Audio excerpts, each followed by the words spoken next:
Saudações, internautas e empreendedores do meu Brasil. Eu sou Luciano Freitas, sou eletricista profissional, eletrotécnico, técnico instalador de ar-condicionado. Seja muito bem-vindo ao meu canal e roda a vinheta.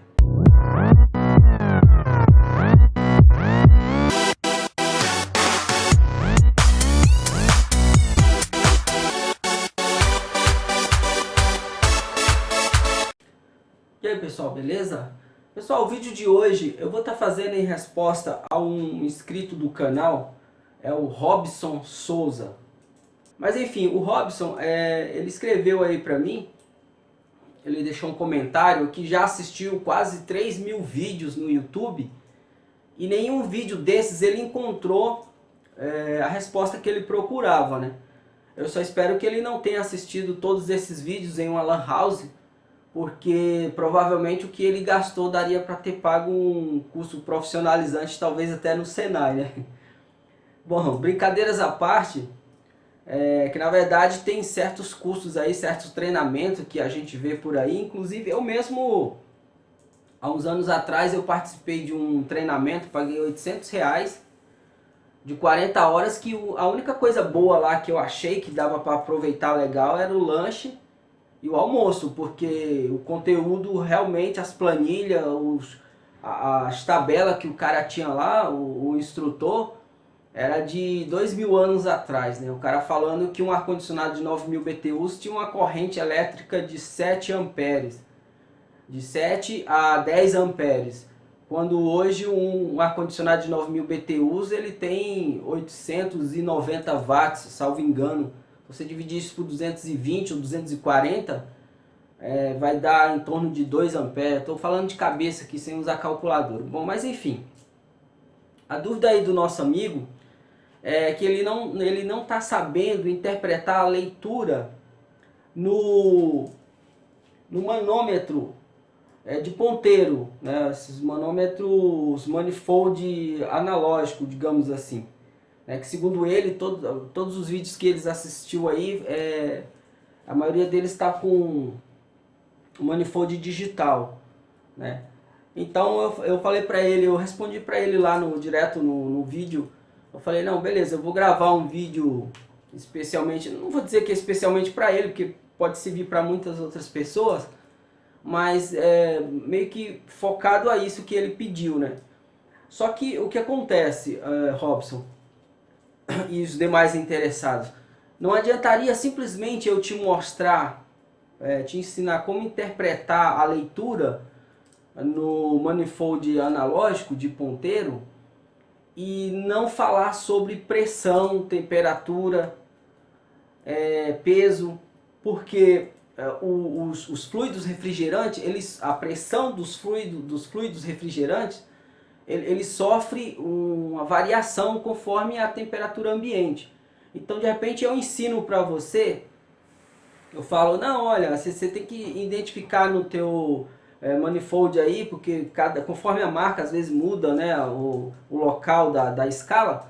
Então eu ensino para você, olha, é só identificar aí qual que é a leitura em PSI, então você iria aprender rápido isso daí. Só que a diferença da temperatura, a diferença da pressão conforme a temperatura ambiente naquele local, naquela região, naquele instante, pela mesma quantidade de líquido refrigerante, vai dar uma variação, e isso poderia te deixar confuso. Tá? Então eu acho importante falar um pouquinho sobre temperatura e pressão. E o resumo disso daí seria o superaquecimento, né?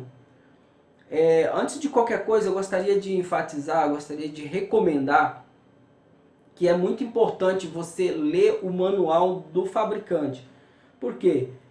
O manual de instruções de uma máquina de 9.000 BTUs da LG, por exemplo, não serviria para uma de 9.000 BTUs da Arno. Tá? Um exemplo. Porque cada fabricante ele usou, embora que a eficiência seja a mesma, o resultado final seja o mesmo, mas ele usou uma tecnologia, ele projetou a máquina dele do jeito dele. Não é uma forma que se usa como, por exemplo, para fabricar blocos, que você usa a mesma forma, então se sair 1 milhão de blocos de concreto ou de barro, vai ter o mesmo peso e a mesma medida. Então não é que a Samsung usou uma forma, né? Tô ilustrando, fez a máquina de 9000 BTUs e emprestou a mesma para a Samsung e assim sucessivamente. Então leia sempre o manual, é muito importante você ler o manual para entender as características. A questão é, quando você vai lidar com uma máquina usada, que o cliente está mudando ou comprou usada e vai instalar, você muitas das vezes, dependendo da idade da máquina, você nem encontra mais o manual. É aí onde o manual é substituído pelo conhecimento e a experiência. Tá? Experiência se adquire ao longo do tempo e hoje em dia 99,9% das pessoas que estão ingressando em uma profissão, seja ela qual for, já corre para o YouTube. Tá? E na verdade não está totalmente errado, porque se você assistir uma instalação do canal lá do nosso amigo do Luiz Fernando, por exemplo, da LFBR Climatização, e assistir um lá do nosso amigo do Dantas, vale muito mais do que um curso profissionalizante que tem por aí. Entendeu? Os caras são fera, os caras para mim são referência. Tá? Bom, mas enfim. Então eu vou estar falando para você sobre, primeiro, é importante, segundo os fabricantes de ar-condicionado, você não deve utilizar o mesmo instrumento de medição R410A e o R22. Você precisa ter manifolds diferentes, mangueiras diferentes, próprias. Tá? Como vocês podem ver aqui, ó, aqui eu tenho 3 conjuntos de manifold, né? Que eu usava antigamente, agora estão guardados.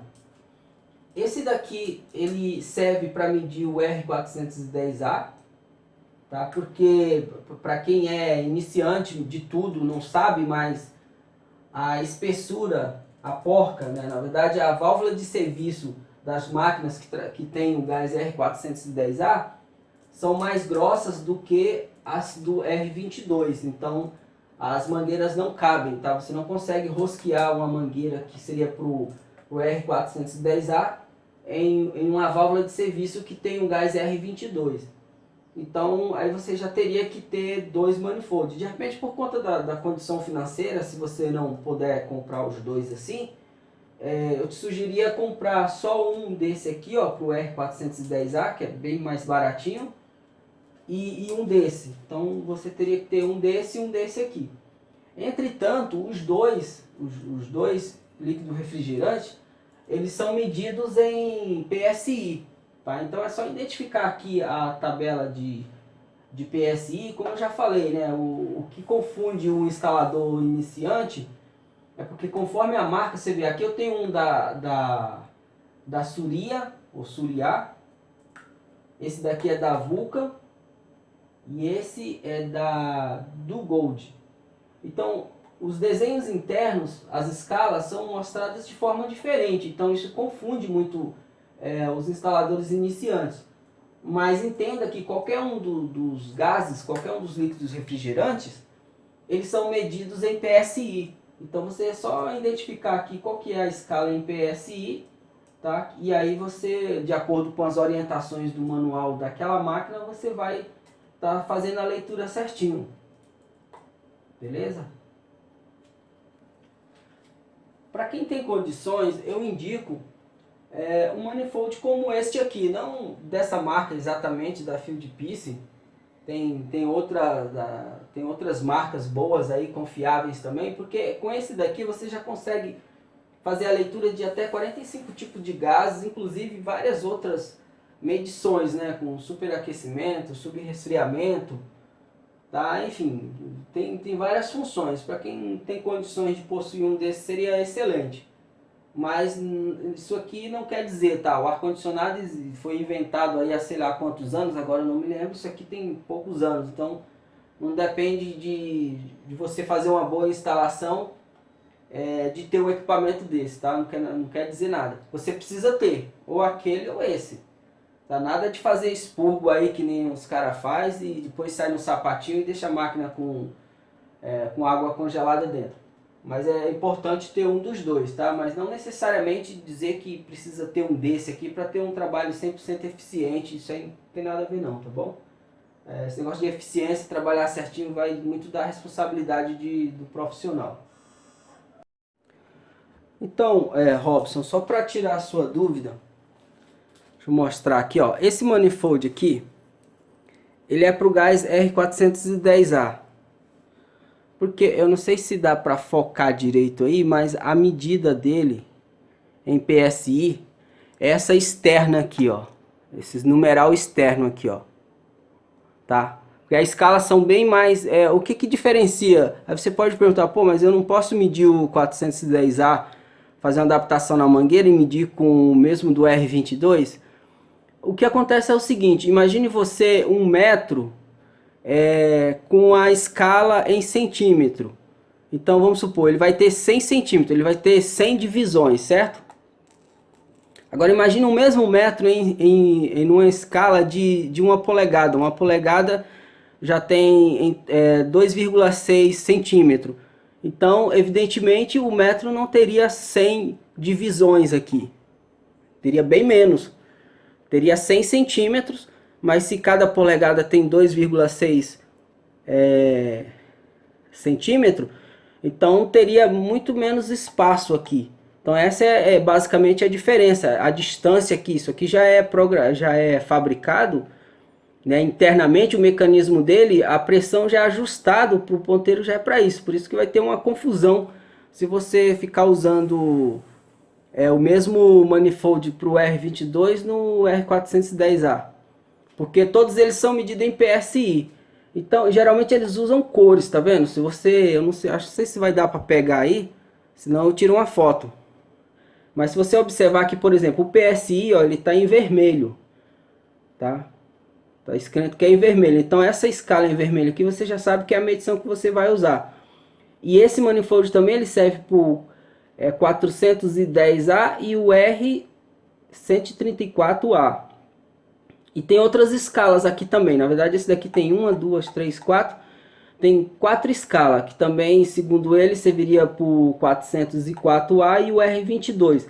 Mas por conta daquela questão lá de não ter que misturar os equipamentos e as mangueiras, então fica conveniente você ter, como eu já mostrei ali, os dois manômetros, né? Um para o R22 e o outro para o 410A, tá? Mas aí para você se orientar direitinho, você vai pela cor, tá vendo? Geralmente quando fala que é PSI, as letras, o P, o S e o I tá em vermelho e a escala vai estar na mesma cor, em vermelho, tá? Então o R410A aqui tá falando que é azul, que seria outro tipo de pressão. Beleza? Então vou pegar o outro ali para você ver. Você vê que esse daqui já tem várias escalas. O outro já tem bem menos. Ó, esse daqui, por exemplo, ele é da Vulcan, certo? Como você pode observar aqui, por isso que eu te falei que dá uma confusão danada quando você pega um manifold de uma marca de outra. Esse daqui, por exemplo, o PSI dele já está na cor preto. Tá? O que significa que a escala, nesse caso aqui, seria essa interna aqui, ó. Essa daqui, ó. Tá vendo? Essa é interna. Tá? Então essa daqui já seria. Então sai do 0, né? Do positivo, aí vai pro 20, aí depois pro 40, pro 60 e assim sucessivamente. No caso como uma regra básica aí, um arroz com feijão, no decoreba, o R22 geralmente ele fica entre 60 e 70 PSI, tá? O R22, mas isso aí é só decoreba, tá? É mais algo assim de, como é que eu poderia dizer, de experiência mesmo do dia a dia. Esse daqui, esse manifold aqui é da Surya, ou Surya. Como você pode observar, a escala também já é bem diferente. Mas da mesma forma, o PSI aqui ele já está já tá, até tá bem mais explicado, né? Porque essa medição aqui, essa escala externa aqui, ó, seria a temperatura, né? Positiva ou negativa de evaporação e condensação.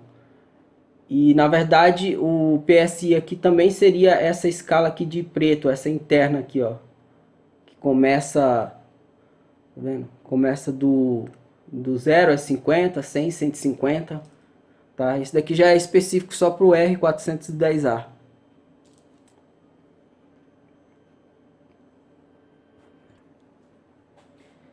Esse manifold aqui, que é da Field Piece, tá? Eu já nem vou falar sobre ele, eu acho que teria de ter um vídeo só para falar dele, né? O vídeo aqui ficaria muito extenso, que ele tem várias funções e consegue estar medindo a pressão de 45 tipos de gases diferentes, tá? Então vou só apresentar ele, mas não vou me aprofundar aqui nas funções dele não, tá? Só minha opinião como usuário de um equipamento desse aqui é que eu recomendo, ele é excelente. Bom, e falando sobre pressão e temperatura,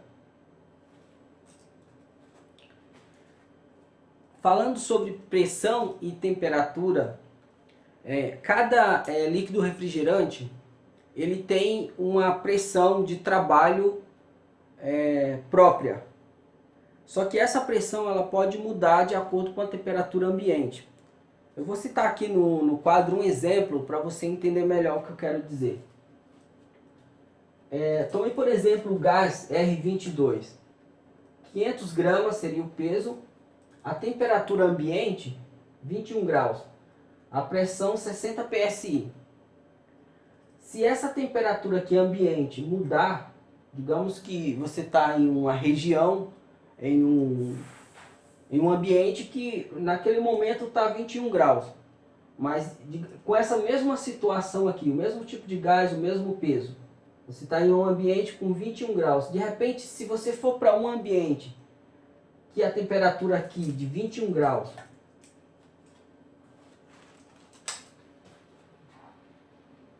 ela mude, por exemplo, vai que você pulou para o Rio de Janeiro,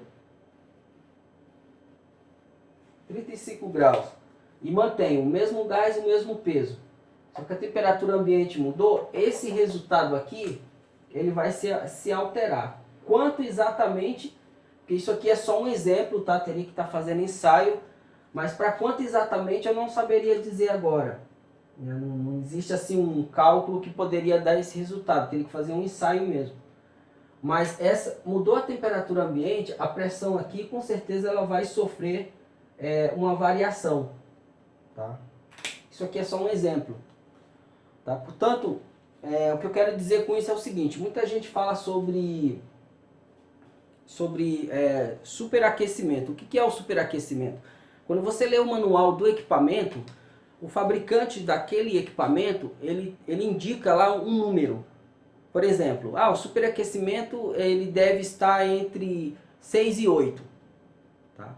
Então o superaquecimento daquela máquina específica, daquela marca, daquele modelo, deve estar entre 6 e 8.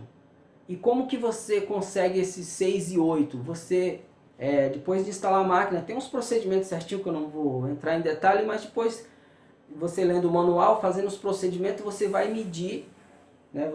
Ou se você já tiver o manifold digital, já fica bem mais fácil você medir a temperatura e a pressão, porque o superaquecimento, esse número que o fabricante deixou no manual, ele é o resultado da seguinte conta. Então pessoal, para não fugir muito do tema, porque aí a gente já entrando em superaquecimento, praticamente já seria outro vídeo de 10 a 15 minutos inteiros. Então não vou me aprofundar em superaquecimento, tá? Mas só para o nosso amigo aí que estava com dúvida, lembrar disso, que a temperatura ambiente, a temperatura da sua região, estou falando de temperatura do dia, do momento, influencia na pressão do gás, seja ele qual for. Por quê? Porque os componentes químicos, tá, que compõem a fórmula dos líquidos refrigerantes, eles se expandem conforme o calor, conforme a temperatura ambiente. Tá? Tá? Então, como eu já dei o exemplo ali, você pode ter uma máquina com 600 gramas de R22, tá? Uma temperatura de 20 graus, você pode medir lá um exemplo, 65 PSI, tá certo? E de repente, essa mesma situação em outra região, ela pode estar a 70, 75 PSI, com a mesma quantidade de gás. Tá? Por isso, para você não ficar confuso na hora que você vê essas informações e for fazer a leitura lá no manômetro analógico, então você não ficar confuso, pô, mas lá a mesma quantidade deu uma coisa, aqui já está dando outra. Isso vai depender da hora do dia e da região que você está trabalhando, tá certo? Sempre verifica o manual, mas nem sempre você pode contar com as informações do manual. Por exemplo, geralmente o manual o fabricante fala que a máquina já vem carregada com gás para uma linha de até, um exemplo, 6 metros. Mas digamos que você vai instalar um ar-condicionado onde que a construtora ou outra pessoa passou as tubulações em cima do forro. Você não tem ideia do comprimento exato. Tá? E pela pressão, conforme o tipo do gás, R410A ou R22, pode sofrer essa variação aí da temperatura ambiente. Tá? Então é meio confuso. Então você fica na dúvida, mas aí nesse caso você vai ter que ir mesmo no decoreba, no arroz com feijão.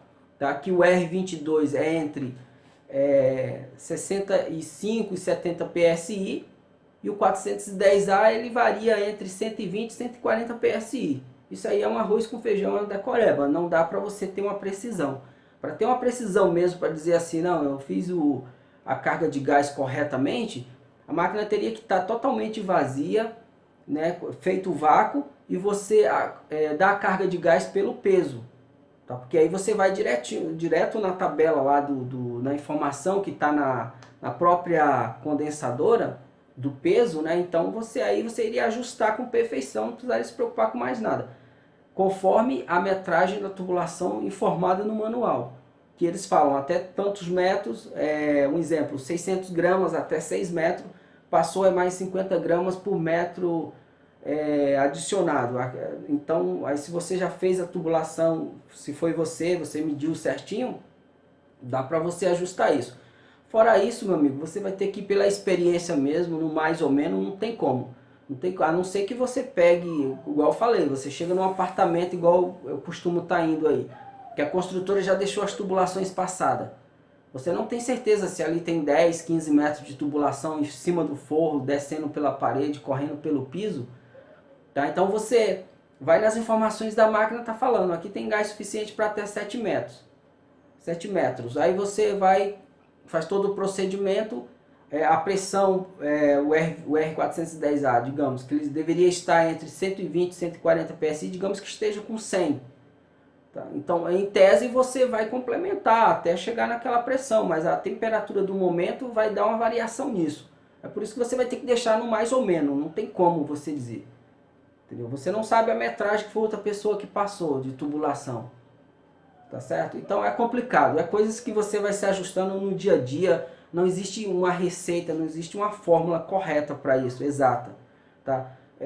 Eu não entendo de refrigeração, só a instalação de ar-condicionado split, mas algumas aulas que eu tive lá no Senai, que o professor falou alguma coisa de refrigeração, não existe nem ao menos criada a tubulação. Geralmente o cara cria 50 metros de tubo de 2 polegadas, entendeu? E eu fiz essa pergunta para ele, como que você ajusta a quantidade de gás? Ele falou que não existe uma tabela exata, por conta de vários fatores. Então é mais mesmo pela experiência, você vai dosando, vai tirando, vai colocando e vai ajustando. Até você ter a temperatura exata dentro da câmara frigorífica, dentro dos freezers, dos balcões. Entendeu? São praticamente, pelo que ele me explicou lá, é praticamente testes, ensaios, até você chegar na temperatura exata. Beleza? Não existe, porque varia, né? Às vezes você tem um supermercado gigante aí que tem 60, 100, 150 metros de tubulação de gás, as máquinas ficam no local e as câmeras, os freezers, geladeiras ficam lá no meio do galpão lá do supermercado, então tem que fazer esse ajuste na hora. Ar-condicionado é algo semelhante, tá? Nem tudo dá para ir pelo manual, pela receitinha. Então experiência do dia a dia, aprendendo com quem sabe mais que você, vendo bons vídeos. E aí você vai se ajustando. Aí logo, logo você já não precisa mais contar com isso, você já vai tocar a sua vida aí normalmente, beleza? E para encerrar esse vídeo aí, galera, eu espero ter ajudado maiormente o nosso amigo aí, que estava com essa dúvida. Tá? Lembra disso, rever o vídeo quantas vezes for necessário, principalmente quando eu estou mostrando os manifolds, para você entender que geralmente o fabricante ele deixa lá o PSI em uma cor, seja ela qual for, e o numeral você vai ver uma lógica ali. Tá? Mas aí associa isso às temperaturas médias que eu falei, as pressões médias que eu falei. O R22 é entre 60 70 PSI, o R410A é entre 120 e 140 PSI. Tá? Dentro do que eu sei, dentro das condições que eu tenho, é o máximo que eu posso fazer para te ajudar. Espero ter ajudado a você e muitos outros. Para quem não é inscrito no canal, já se inscreve. Sempre que possível vou estar buscando matéria novas, informações novas. Assiste os vídeos que eu fiz aí na Febrava, na Feira das Indústrias de Ar-Condicionado, Climatização, Ventilação e Exaustão que teve aqui em São Paulo. Deixe seu like. Obrigado por assistir o meu vídeo, por estar no meu canal. Fica com Deus e aí até a próxima.